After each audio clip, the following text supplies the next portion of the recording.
The great hall of the Galactic Council stretched out like a metal ocean. Thousands of beings from hundreds of worlds sat in their assigned places. Each species had their own section, marked by glowing symbols that showed their rank and power. The oldest species sat closest to the center stage. The newest ones sat far away, in the shadows. Ambassador Sarah Chen walked slowly across the polished floor. Her simple black uniform looked plain next to the bright robes and shining armor worn by other delegates. Behind her walked two other humans. They moved quietly, their faces calm, but their eyes watching everything. Today was the day humans had waited for. After 30 years of being junior members, Earth finally asked to join the Galactic Council as full members. Humans had earned this right through blood and sweat. They built hospitals on dying worlds. They fought pirates in the outer systems. They shared their technology freely with anyone who asked. Sarah remembered the mining disaster on Kepler 7. Human rescue teams worked for 6 days straight to save trapped Veltar workers. She thought about the plague that almost killed the entire Benthan race. Human doctors found the cure and gave it away for free. When the crystal beings of Ethereal faced starvation, human ships brought food across dangerous space routes. The Speaker of the Council stood up. Zethkrai was an Altarian, one of the oldest species in known space. His blue skin glowed with age marks that showed he had lived for over 500 years. Golden rings around his forearms told everyone about his high rank and ancient family line. "Today we decide the fate of the human request," Zethkrai said. His voice echoed through the hall without any machines to help it. "The species from the third planet of the Sol system asks to become full members of our council." Sarah felt her heart beat faster. Around the hall, thousands of alien eyes turned to look at her. Some looked curious, others looked bored. A few looked annoyed, as if this whole meeting was wasting their time. "The humans have been with us for 30 standard years," Zethkrai continued. "In that time, they have shown energy and enthusiasm. However, wisdom comes only with age. The human species is still very young. They think with their emotions instead of pure logic. They make quick decisions without thinking about long-term effects." The Veltar delegate stood up. His gray skin was covered with the mathematical symbols that showed his high intelligence. "The humans are unstable," he said in a voice like cold wind. "They feel anger, sadness, and joy too strongly. These emotions cloud their judgment. How can we trust important decisions to beings who cry at sad stories?" Sarah wanted to speak, but the rules said she had to wait until all others finished talking. A delegate from the Ethereal Collective floated up from her seat. She looked like living crystal, beautiful but hard to understand. "Humans have primitive brains," she said in a voice like singing glass. "Their neural networks are chaotic and inefficient. They waste mental energy on things like art and music, instead of focusing on pure thought." One by one, the ancient species of the galaxy spoke. They all said the same thing in different ways. Humans were too young, too emotional, too primitive. They needed more time to grow up. Maybe in another 100 years, they could try again. The Benthan delegate surprised Sarah the most. She had personally helped save their homeworld from the plague. She had held dying Benthan children in her arms and worked without sleep to find medicine that would help them. Now the Benthan just sat quietly and said nothing. When the voting began, Sarah already knew what would happen. The numbers appeared on the giant screen above the speaker's platform. 847 species voted to reject humanity's request. Only 23 voted to accept them. 156 species chose not to vote at all. Zethkrai looked down at Sarah with what might have been kindness. "The Council has decided. Humanity will remain under our guidance as protected members. You will keep all the benefits you have now, but you are not ready for the responsibilities of full membership. This decision is final and fair." Sarah stood up slowly. The huge hall became completely quiet. Everyone waited to see what the human would do. Would she cry? Would she shout in anger? Would she make threats? Instead, Sarah spoke in a calm, steady voice that carried clearly to every corner of the hall. The United Colonies of Humanity acknowledges the Council's decision. We thank you for your time and consideration. We will be withdrawing our delegations to review our position and decide our next steps. Known. She turned and walked toward the exit. Her two companions followed without saying a word. Their footsteps echoed in the silent hall. Zethkree waved his hand in a gesture that meant the meeting was finished. He was already thinking about the next item on his agenda. The human problem was solved. They would complain for a while, then accept their place like every other young species had done before them. But as Sarah reached the door, she stopped and looked back one more time. Her eyes met Zethkree's across the vast distance of the hall.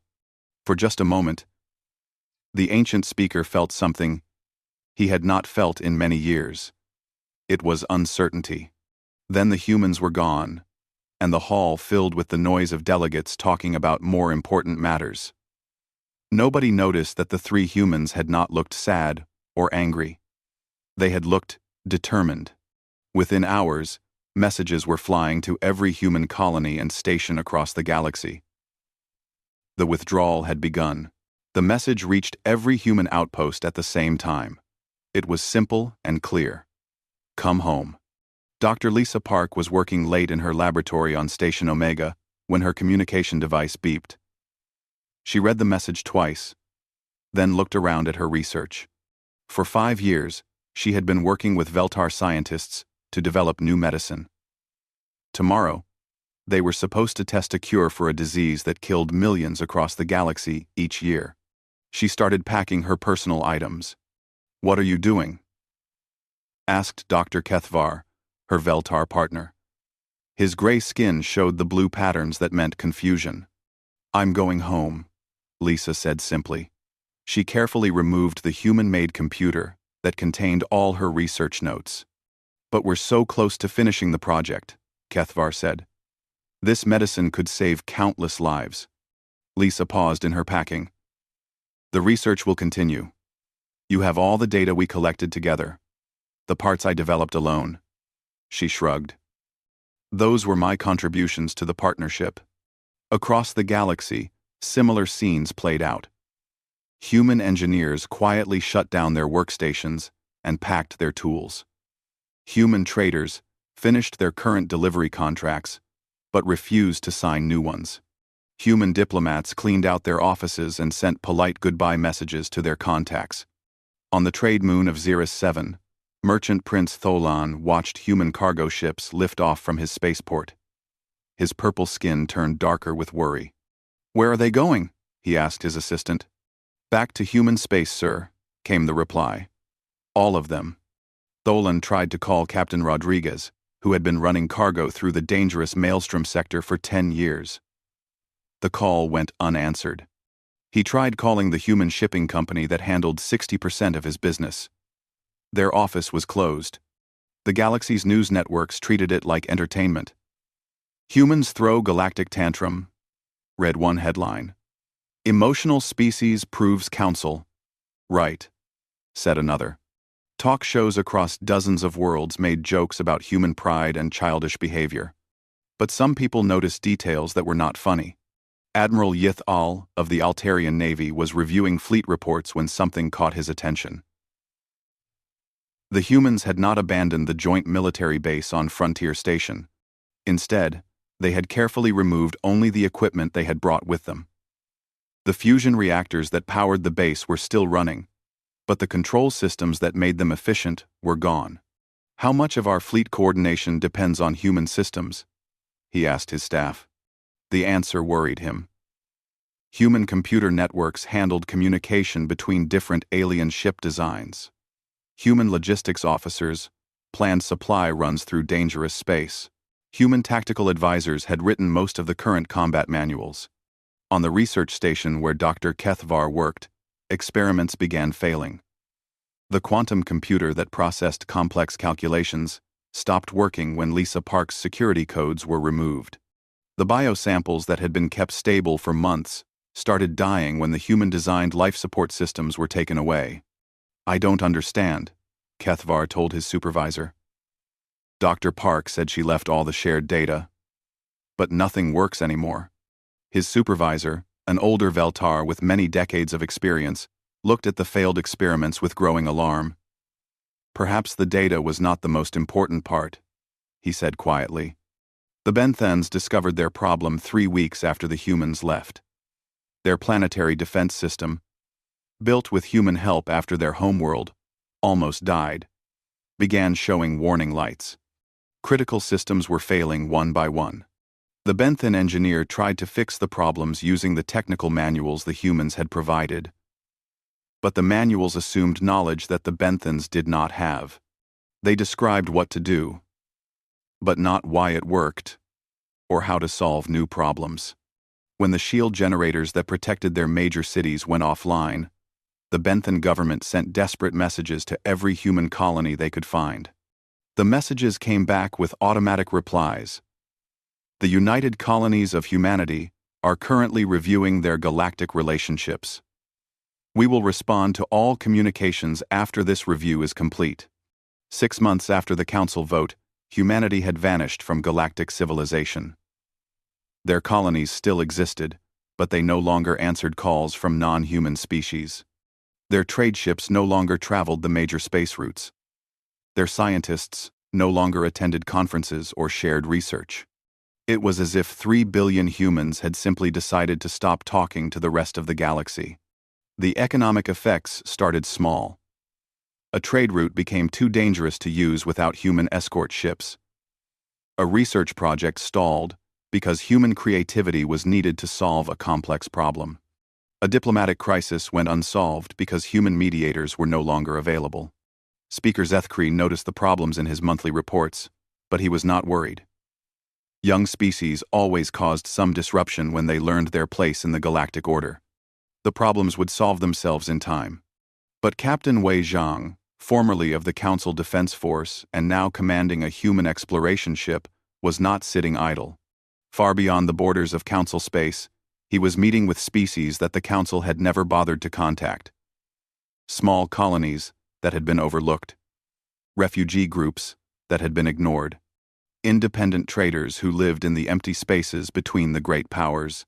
"We're not running away," he told his crew, as their ship approached a system where crystal beings lived on floating islands in space. "We're finding friends who value friendship." Lepin.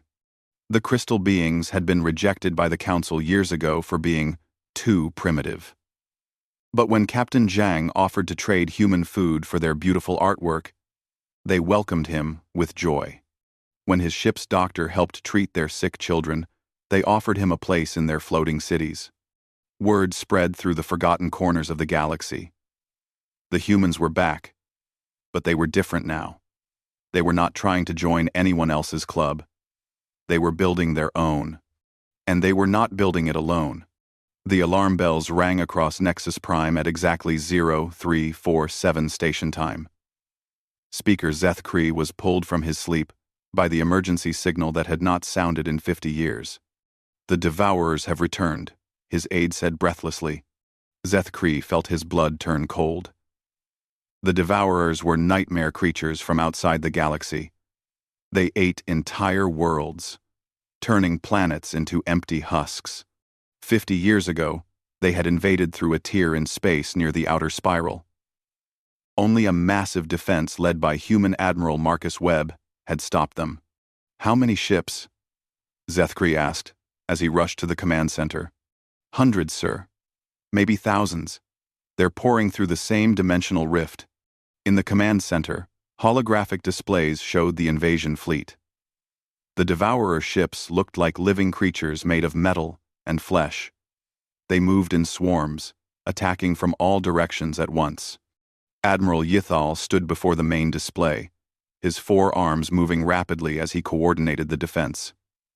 "All Council fleets are moving to intercept," he reported. "We have 700 ships responding to the threat. Zethkri nodded. 700 ships was a massive force, but as he watched the battle unfold on the screens, he felt a growing sense of dread. The Council fleets moved in perfect formation, just as they had been trained for thousands of years. Each ship knew its exact position.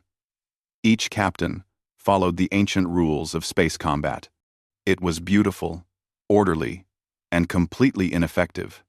The Devourers attacked like wild animals. They came from above and below, from the sides and straight ahead. When Council ships tried to form defensive lines, the Devourers split into smaller groups and attacked from behind. When the Council ships chased them, the Devourers suddenly joined together and destroyed their pursuers. "They're not following any logical attack pattern," Admiral Ythal said in confusion. "How can we defend against tactics that make no sense?" Zethkri remembered something Admiral Webb had said during the first Devourer War. "Logic is predictable. In war, predictable means dead." The first battle was a disaster. The Council lost 40 ships and barely scratched the Devourer fleet. The alien swarm moved on to attack the mining world of Kepler-7. Without human rescue teams, the evacuation of Kepler-7 took too long. 3 million Veltar miners died when the planet's surface was stripped away by Devourer harvesting beams. The second battle went even worse. Council ships tried to adapt by changing their formation, but they changed too slowly.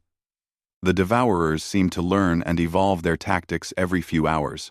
By the time the Council figured out how to counter one attack method, the Devourers were using 3 new ones. Dr. Kethvar watched the news reports from his damaged laboratory. Without human help, his research had stalled completely. The medicine that could save millions was still months away from completion. Now it might never be finished. "The humans always said we needed to think outside the box," he told his assistant. "I never understood what they meant."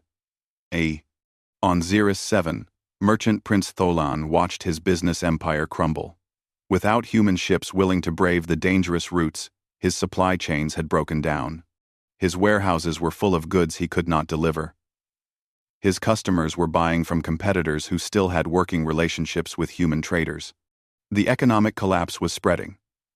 The Kepler Trade Consortium, which had been run by humans, had handled 30% of all galactic commerce. Without their innovative financial systems, trade between distant worlds became slow and expensive. Scientific research was failing across the galaxy. Projects that had depended on human creativity and willingness to try impossible things were shutting down. The Ethereals, with their perfect crystal minds, could solve any problem that followed logical rules. But they could not make the intuitive leaps that led to real breakthroughs. Dr. Silona, the galaxy's leading expert on faster-than-light communication, stared at equations that should have worked, but did not. She had all the mathematical knowledge needed. She had access to the most advanced computers. But something was missing. She remembered her human colleague, Dr. James Wright, who had left 6 months ago. James was not as smart as she was, according to all standard tests. But he had a strange ability to see patterns where others saw only chaos. He could look at a problem from angles that made no logical sense and somehow find the answer. Intuition, he had called it. Sometimes you have to feel the math instead of just thinking it. She had thought he was being silly. Now she was beginning to understand. The Benthan homeworld fell on the 18th day of the invasion. Their human-designed defense grid had finally failed completely, and they had no way to fix it. The crystal cities that floated in their purple seas were consumed by Devourer ships. Only those Benthans who had already fled to other worlds survived. Speaker Zethkri stood in the council chambers, looking out at the half-empty seats. 17 species had already evacuated their delegations from Nexus Prime. The remaining members argued loudly about what to do next. "We need to contact the humans," said the Veltar representative. "They are the only ones who know how to fight the Devourers effectively." "Absolutely not," replied the ethereal delegate. "We cannot show such weakness. We are the older, wiser species. We will solve this problem ourselves. But they were not solving it. Every day brought news of more defeats, more dead worlds, more refugees fleeing the Devourer advance. The ancient, logical military tactics that had worked for thousands of years were useless against an enemy that followed no rules. Zethkri thought about the last time he had seen Ambassador Sarah Chen. She had walked out of these chambers with dignity, not anger. She had not threatened them or demanded revenge. She had simply left. Now he was beginning to understand why that had been so frightening. "Sir." His aide approached carefully. "We've received intelligence reports from the outer colonies. The humans. They're not hiding." "What do you mean?" "They've formed some kind of confederation beyond our borders. They're working with refugee species, colony groups that never joined the Council. And, sir," the aide hesitated, "they appear to have allies we've never encountered before." Zethkri felt something he had not experienced in his long life. Fear. Not fear of the Devourers, though they were terrible enough. Fear that the galaxy's oldest and wisest species had made the biggest mistake in galactic history. They had dismissed the humans as children. But children grow up. And sometimes, when they do, they decide they no longer need their parents. The search ships left Nexus Prime in secret, carrying the most desperate mission in galactic history. Speaker Zethkri had chosen his best diplomats and his most advanced vessels. They had one job: find humanity and beg for help. The first ship searched the abandoned human colonies near Council space. They found empty stations and silent worlds, but no people. The humans had not destroyed anything when they left. They had simply taken their families and disappeared. The second ship followed old trade routes to the edge of known space. They found traces of human activity, fuel stops, repair stations, cargo manifests, but the trails always led to nowhere. It was the third ship that finally found what they were looking for. Captain Velmira was an experienced Altarian scout who had explored more unknown systems than any other pilot alive.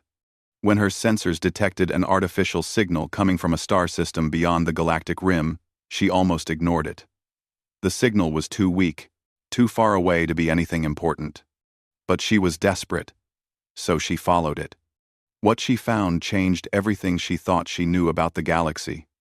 The system contained 12 planets, but only 3 were natural. The other 9 were clearly artificial worlds, built using technology she did not recognize. Space stations the size of moons orbited each planet. Ships moved between them in patterns that showed careful coordination and planning.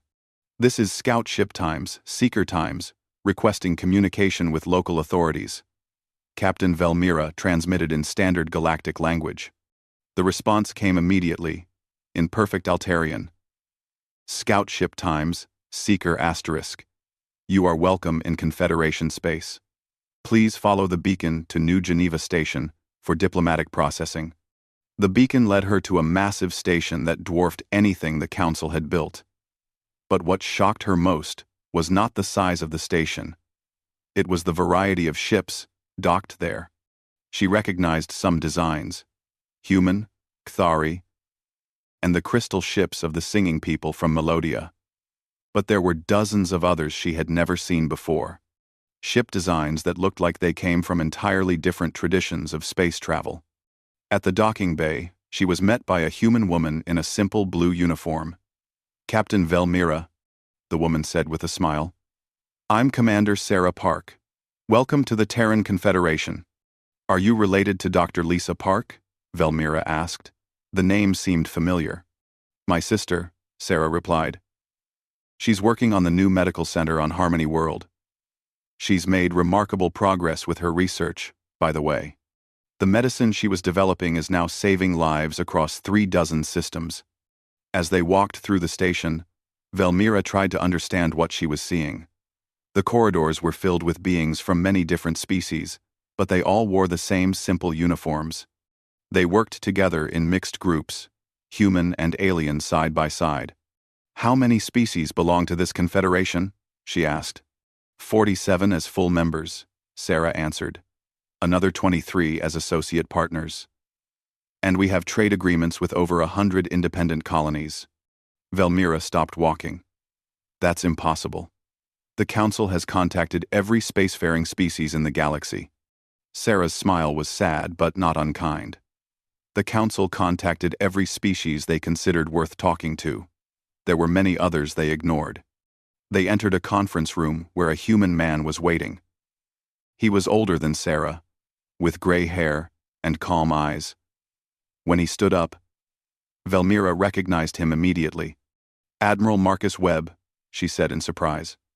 "Just Wei Zhang now," he replied. "I retired from military service when humanity left Council space. These days, I work in diplomacy." Velmira delivered her message as quickly as she could. The Devourers were destroying everything. The Council fleets could not stop them. Millions were dying. The galaxy needed human help, desperately. Admiral Zhang listened without interrupting. When she finished, he was quiet for a long moment. "The Council rejected humanity's request for membership," he said finally. "They said we were too young, too emotional, too primitive. What has changed?" "We were wrong," Velmira said.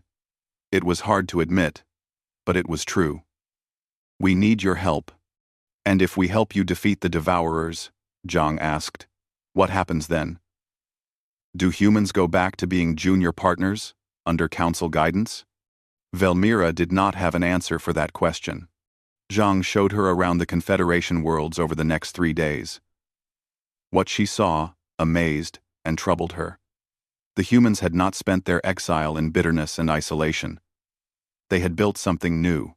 On Harmony World, she met Cathari refugees, whose original homeworld had been consumed by its dying star. The Council had been too busy with other matters to help them evacuate. Human ships had saved 3 billion Cathari and given them new worlds to rebuild their civilization. On the crystal cities of New Melodia, she heard the singing people perform music that combined their natural harmonics with human instruments. The Council had rejected their membership application because their technology was too primitive. The humans had helped them develop new science that used sound waves in ways she had never imagined. Most shocking of all were the species she had never seen before. The void swimmers, who lived in the empty space between galaxies. The phase walkers, who could move through dimensions. The gardener fleets, who cultivated life on dead worlds. They were always there, Admiral Zhang explained, but the Council never looked for them. Your people only contacted species that were already powerful and advanced. We looked for species that needed help.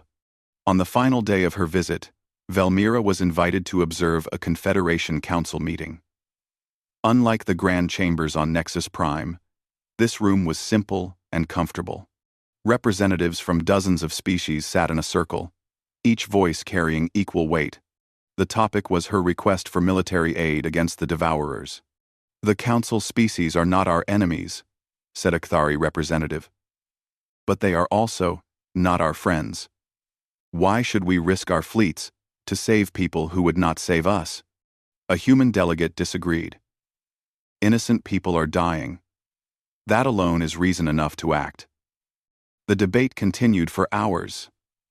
Some species wanted to help immediately. Others wanted to stay neutral. A few suggested offering aid only to individual worlds, not to the Council government. Finally, Admiral Zhang stood up. "I propose a compromise. We will share the location of Confederation space with the Council. Any species or world that wishes to join us in real cooperation will be welcome. But we will not save a government that sees other beings as inferior." The vote was close, but the proposal passed. Admiral Zhang turned to Captain Velmira. "You may tell Speaker Zethkri that the Terran Confederation is willing to meet with Council representatives. But we will meet as equals, not as subjects seeking approval from their betters." "And if the Council refuses?" she asked. Zhang's expression was sad but determined. "Then, the Council will face the Devourers alone, while 47 species, who could have been their allies, build a better future without them." As Captain Velmira prepared to leave, Sarah Park gave her one final message to carry back. Tell the Council that humanity remembers every species that voted against us. But we also remember every species that abstained instead of supporting us. And we remember the ones who voted for us when everyone else was against us. How we work together in the future will depend on how honestly they can examine their past. The journey back to Council space felt longer than the trip out. Velmira carried with her the weight of what she had learned. Humanity had not just survived their rejection by the Council. They had thrived. And they had done it by building the kind of galactic community that the Council claimed to represent but had never actually created. Now the question was whether the ancient species of the galaxy could swallow their pride long enough to learn from the children they had dismissed. The emergency session of the Galactic Council was unlike any meeting in galactic history. Speaker Zethkri looked out at seats that had been empty for weeks. Many species had evacuated their delegates when the Devourer attacks grew worse. Others had simply stopped participating in council meetings. The gallery where citizens usually watched was packed with refugees from destroyed worlds. They had come to demand answers from the government that had failed to protect them. The Terran Confederation has made an offer, Zethkri announced to the assembled delegates. They will provide military assistance against the Devourers, but only under specific conditions. He read Admiral Zhang's message aloud. The Confederation will meet with Council representatives to discuss cooperation between our governments. However, we will meet as equals. Any agreement must include fundamental reforms to Council structure and an acknowledgement that the rejection of humanity's membership application was unjust. The response was immediate chaos. Delegates shouted at each other in dozens of languages.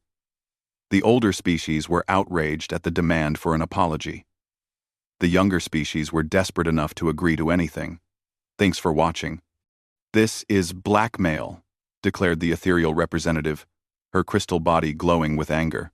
They are taking advantage of our crisis to force political changes.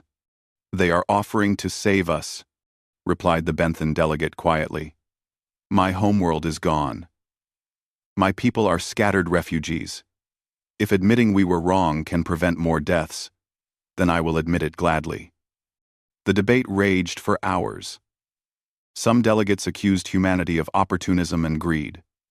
Others pointed out that the humans were under no obligation to help the Council at all, after being rejected and humiliated.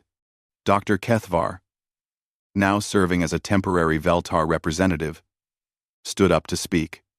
I worked with humans for 5 years, he said. I thought their emotional nature made them weak. I was wrong. Their emotions made them care about people they had never met.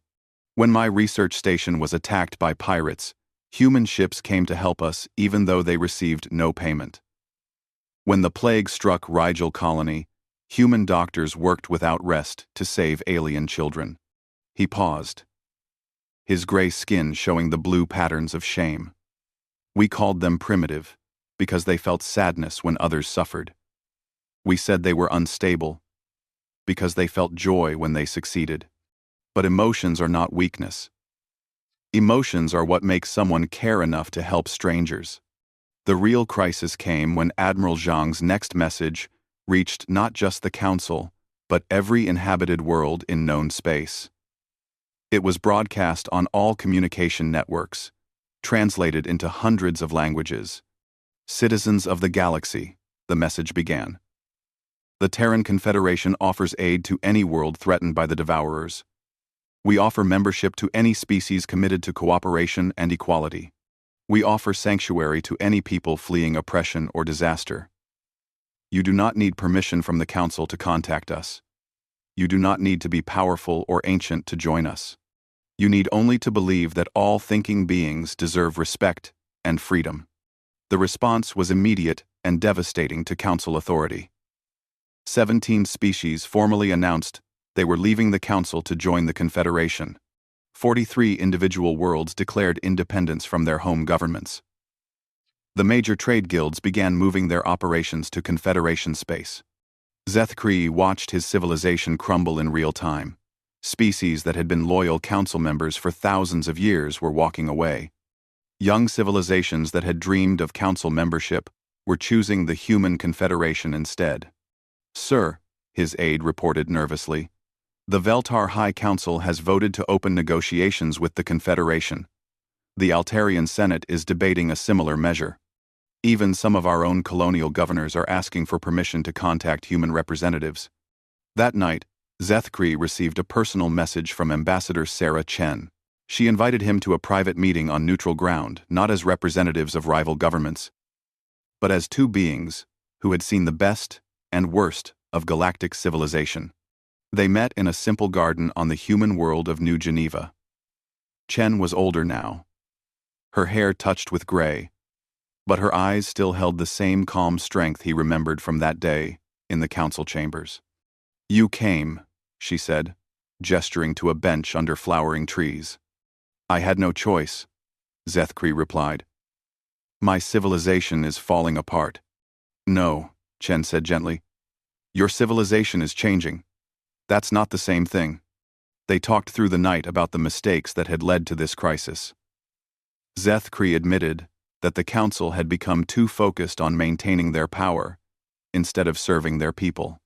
Chen acknowledged that humanity could have tried harder to work within the existing system.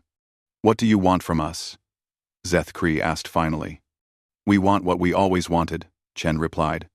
"To be treated as equals, to have our contributions valued, to build something better together.